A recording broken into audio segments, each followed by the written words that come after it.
Our movie begins with Grace and her sister waking up after being kidnapped. They find themselves tied up and restrained, absolutely terrified. They have no idea who these people are or what they want from them. Suddenly, a man appears holding an ancient book. He tells her, "The reason you are here is that you managed to win the game of hide and seek. This activated a rare clause in our organization's bylaws. You are now allowed to compete for the position of the governor, the person who holds the ring, the ultimate power, and whose orders everyone must obey. But to do this, you must play one more time." Grace is terrified because she barely survived the last bloodbath. She asks, "Should I draw another card, or what am I supposed to do?" He replies that there's no need for cards. The game of hide and seek will restart, but this time, it will be played against the council members themselves. They will hunt her until dawn. Whoever kills her wins the position. But if she manages to hide and survive until the end, she wins. To understand what happened during her first horrific game, let me recap part 1 in less than a minute. The story started when Grace married the love of her life, Alex, and was introduced to his family. On their wedding night, they forced her to participate in a bizarre family ritual, telling her it was more important than the marriage itself. It's a game played since the days of their great-grandfather, a board game merchant who made a deal with a mysterious man named Mr. Lebel. In exchange for wealth, any new addition to the family had to play a game. Grace drew the worst card possible, hide and seek. The family hunted her all night, trying to sacrifice her before dawn. Otherwise, a curse would kill them all. Even Alex betrayed her at the end. But when the sun came up, the entire family exploded one by one because of the curse. Alex exploded too, leaving Grace as the sole survivor and heir. Now that we're caught up, let's start part 2. Before we delve into the details, a quick reminder to subscribe and like to support our efforts. Suggest films you'd like us to summarize for you in the comments. We see Grace after surviving the mansion, but she passes out due to her severe injuries. She fights for her life in the hospital, and the doctors manage to save her. When she wakes up, she finds her hand handcuffed to the bed. A detective stands over her, accusing her of burning down the mansion and intentionally murdering her husband's family. Before she can even defend herself, her sister, Faith, walks in. Grace is shocked. They haven't seen each other in over 7 years and had essentially cut ties because Faith blames Grace for abandoning her. The detective leaves them alone. Faith asks what happened, and Grace replies, "If I told you, you wouldn't believe me." They start arguing, and Faith regrets even coming. Before Faith can leave, Grace stops her and tells her everything. Faith is in absolute shock, unable to comprehend that her sister went through all of that alone. Elsewhere, we see a high-ranking official named Danforth, who is also a member of Mr. Lebel's sinister organization. His lawyer informs him that the entire Ledomus family is dead. Hearing this, Danforth sends a message to all the other families, announcing that Grace is the sole survivor and the game has begun. We learn that these families are scattered across different countries. When they hear the news, they are thrilled. Danforth's children, Titus and Ursula, arrive quickly. They're family rivals, the Ledomus family for power, and they know all about the game.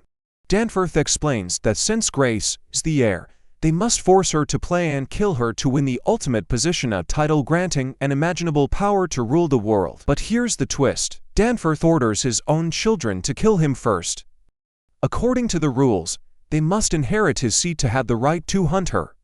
They obey without hesitation, suffocating him with a pillow to take his place. Meanwhile, the detective takes Grace to the police station for interrogation. But suddenly, the detective is stabbed in the neck. Bill, the eldest of the siblings, appears and starts hunting her right there in the precinct. Grace and Faith run for their lives, absolutely terrified, not understanding who this man is or why he wants them dead. They grab the dead detective's gun and try to escape, but Bill suddenly corners them. Before he can finish Grace off, he abruptly explodes. Why? Because he didn't respect the rules. He tried to kill her before the official game began, so the curse punished him. Grace isn't even surprised after all she's seen, but Faith is horrified, screaming her lungs out. Grace tells her, "There's no time to scream, we have to move, more of them might be coming." She takes the detective's keys, unlocks her handcuffs, puts her wedding dress back on, and prepares to leave. But as they reach the elevator, the lawyer steps out and throws tear gas at them, knocking them out. He wasn't expecting to find Faith, as their intel said Grace had no sister, but he decides to take her too. Titus and Ursula gather the remaining council members to attend the game. Their cousin Ignacio arrives with his son Felipe, followed by Wing and her son Chan, and finally, their brother Faraj with his wife Martina. The lawyer transports the unconscious sisters via helicopter. When they wake up, they find themselves in a terrifying situation, tied up, surrounded by sinister people. Ursula welcomes Grace, saying, "Welcome to our home." This triggers Grace's horrific memories from 7 years ago. She realizes they want to drag her into another demonic game. The lawyer introduces himself as the sole attorney for Mr. Lebel and his organization. He explains that since the Ledomus family was wiped out, only 4 of the original 6 council families remain. He repeats the rules. Her survival activated a rare clause. She can now compete for the governor position. If she hides until dawn, she wins. The position remains empty, and Mr. Lebel's curse will kill the entire council. Grace smirks and says, "Sounds great, but I'm not playing."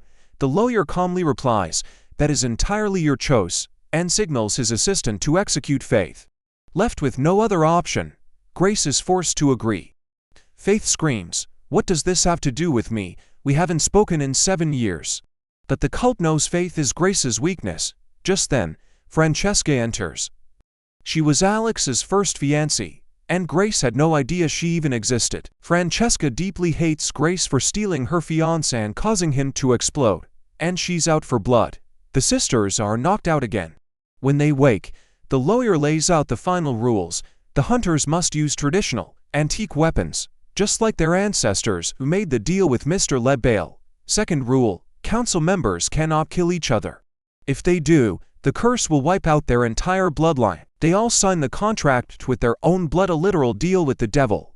The lawyer explains that only 1 hunter from each family will pursue her. The rest must watch. If a hunter dies, the next in line takes over. The lawyer drops the sisters in the garden, starts a countdown, and the game begins. Grace wakes up handcuffed to her sister. Faith, furious about their situation, asks, "Why are they after me too?" Grace calmly tells her, "You mean nothing to them. They just want to slow me down so they can catch me and kill me faster. If you don't listen to me, we will both die." At the same time, the twin siblings Titus and Ursula argue over who will wear the ring after killing Grace. They are insanely overconfident. Meanwhile, Wynn uses drones to locate the sisters and communicates with them from afar. She claims she found a loophole in the game to save them. But before she finished her sentence, the twin siblings destroy her drone. Grace and Faith run as fast as they can, hoping to find an exit and escape this terrifying nightmare. But their hopes are crushed when they encounter a massive, heavily fortified gate blocking any chance of escape. They are forced to return to the forest. Faith asks, "How did you not know your fiancé was involved in a satanic cult?" They start arguing, but suddenly hide when they spot Ursula. Ursula approaches and tells them she's not their enemy. She's just a part of an entity larger than all of them. And the rules are simple. It's either her or them. Suddenly, Titus sneaks up behind them with an axe.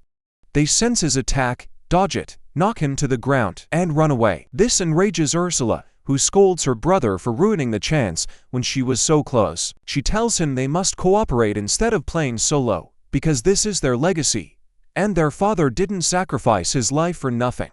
The sisters spot a building from afar. Faith wants to go inside, hoping to find a phone to call the police. Grace says, "The longer we stay here, the faster they will catch us. It's better to find a way to breach the gate and escape."